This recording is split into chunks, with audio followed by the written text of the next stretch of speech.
Hello, project managers. If you're looking for the My Project Hell webcast, good news, you're in the right place.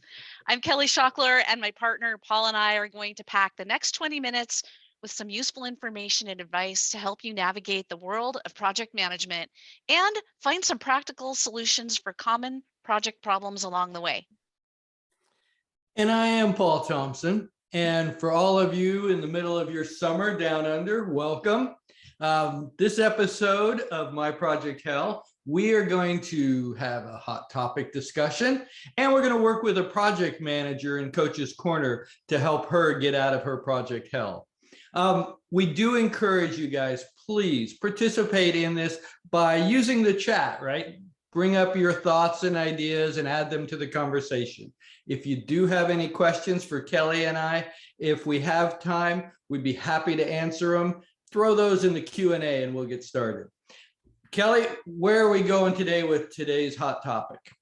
Okay, so the topic that we have teed up for our listeners today is called A Toast to Presentation Skills, and why presentation skills are important for us as project managers.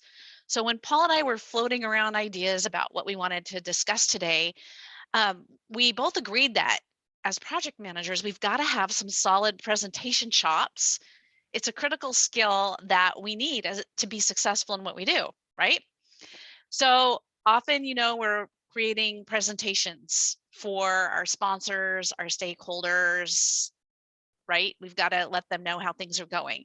And this is a skill that's developed over time with a lot of practice and maybe a lot of patience, getting out of your comfort zone.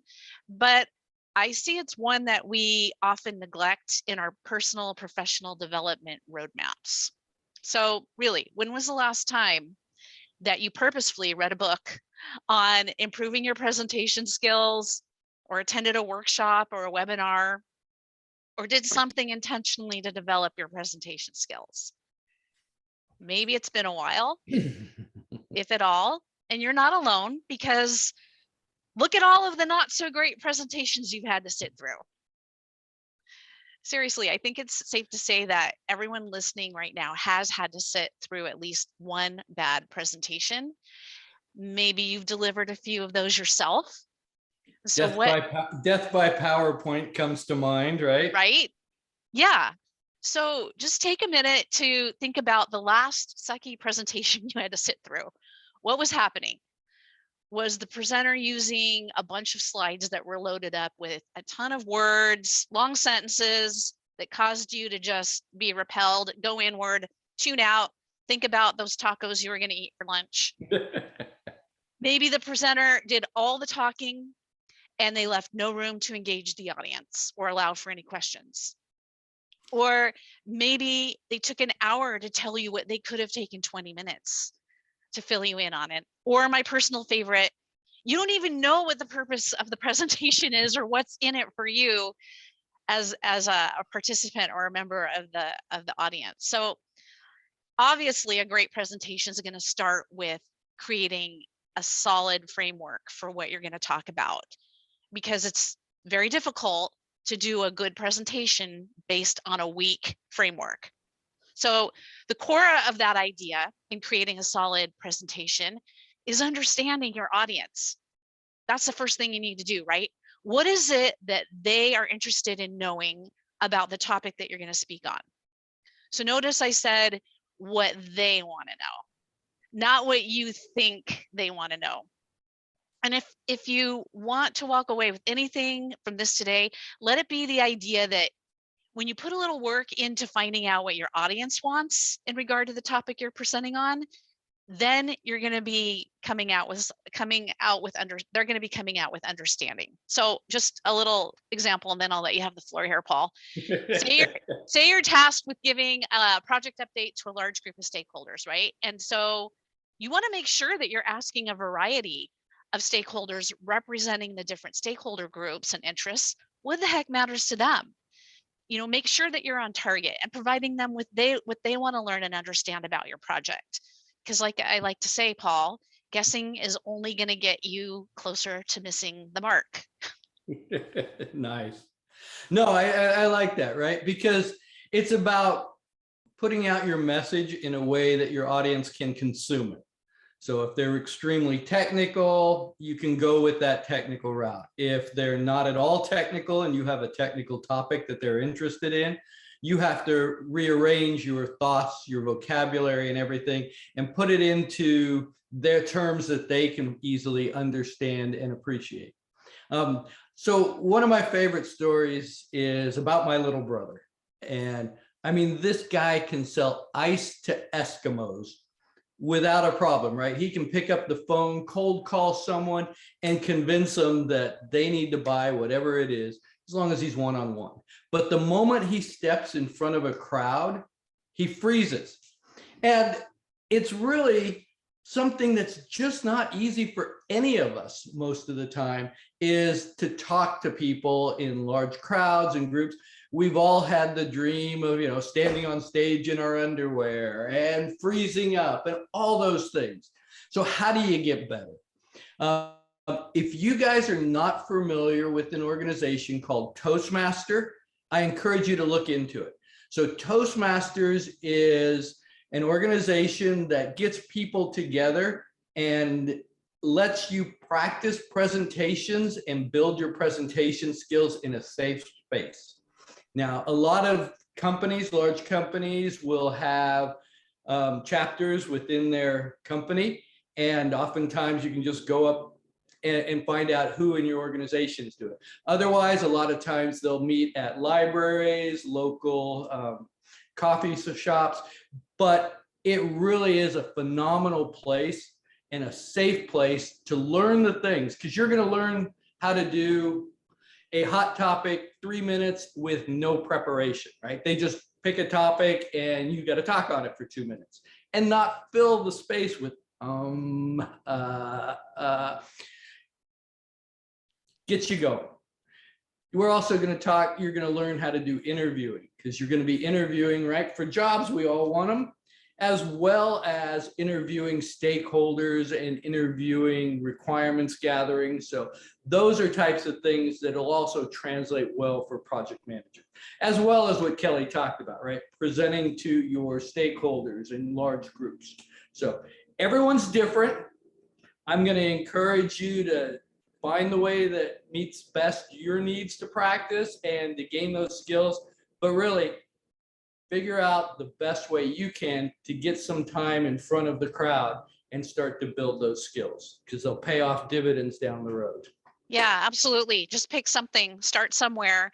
I just want to mention one timeless classic on creating good presentations and avoiding that death by PowerPoint idea. It's called Presentation Zen by Gar Reynolds. And this was my first read a while back when I started actively working on my presenting skills. So we encourage you, pick something in the area of presenting, practice more of it, start doing it. And if you didn't see the comment Laura and Matt threw out there, that their Toastmasters Club meets online, so you can get them anywhere. All right. Today we do, of course, the landscaping team shows up at the moment I go online. Today we have Zoe in Coach's Corner. Zoe is a process improvement program manager working for a large high-tech organization. Welcome, Zoe. Hi, Zoe. Hi, thanks for having me. Zoe, can you tell us a little bit more about your situation and the things you're running into that are presenting you with conflict and trying to solve? Yeah, absolutely. I'll give a little background on what the program is, how it came to be, and then I'll outline specifically the challenge I'm having, if that works. That sounds good. All right, so the background is that a program developed at my org's highest level. So for context, this is about 3,000 people and is across every function of the supply chain at my company. So the goal of the program is to standardize business process management so we can understand and improve our processes. So with this program, there was initially a ton of energy. I participated in several org-wide presentations and demos. There was support from the top level leadership, a dedicated PM to managing this program all up, and a clear roadmap with milestones for the program that each team was expected to achieve. So one of my biggest responsibilities became to drive this program across my team of about 300 people, and that team supports 5 functions of the supply chain. So I created a V team of 5, and that had representation from each function. So I distill the all up roadmap into tasks for our team, and then my team get the right subject matter experts involved, and I provide continuous technical and lean support where necessary. So now we get into the challenge that has hit. That is that shortly after I put together my team, we outlined initial goals and actions, and then the top level support disappeared. So I became one of 2 PMs in the entire org, and that's the 3,000 person org, focusing on this effort for our teams. The PM who managed the program at the top level canceled office hours, and I noticed that planned milestones were already being missed without any mention from that PM.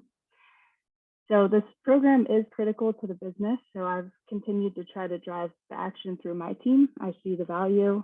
I frame the business case and value around the program, but progress has been really slow moving on my team without that initial top level push.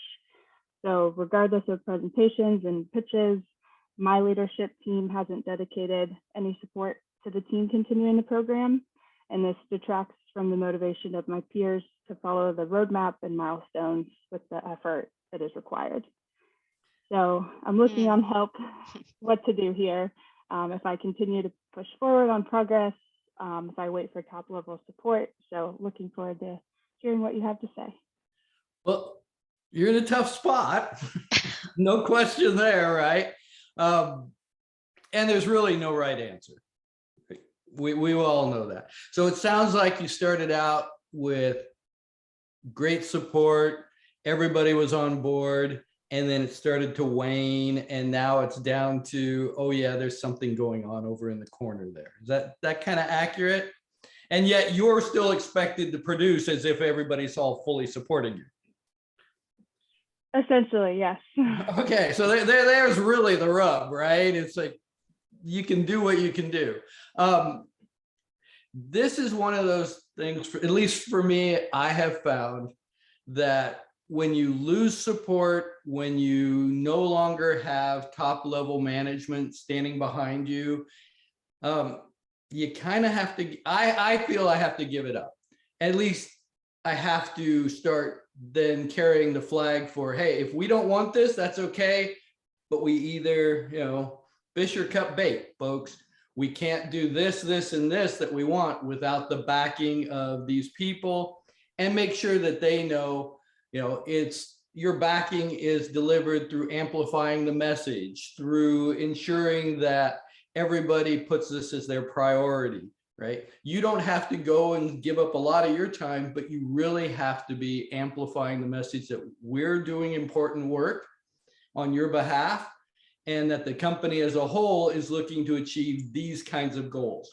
And if you can't get that, it's where I start talking to some of my sponsors and just start going, do we look to maybe reset this or put it on the shelf for a while until there's a better business environment to do this in? Although seems like now might be the right time to be doing supply chain, but oftentimes those are the conversations that start to really happen. And if you're not getting the support, if leadership is not getting rewarded for supporting you, right, from their senior leaders, oftentimes the best types of improvements I've ever worked on were when bonuses were tied to these things, because people follow their paycheck better than anything else. And if that's not the case, a lot of times, kind of hard for people to get motivated to do that if other things are giving them bonuses. Kelly, what are your thoughts? You've run into this.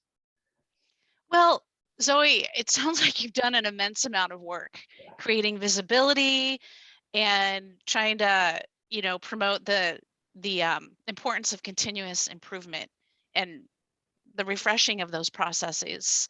And I'm wondering, once you realized that, this kind of was, the support was evaporating, what did your manager do to support you? Was there anything there?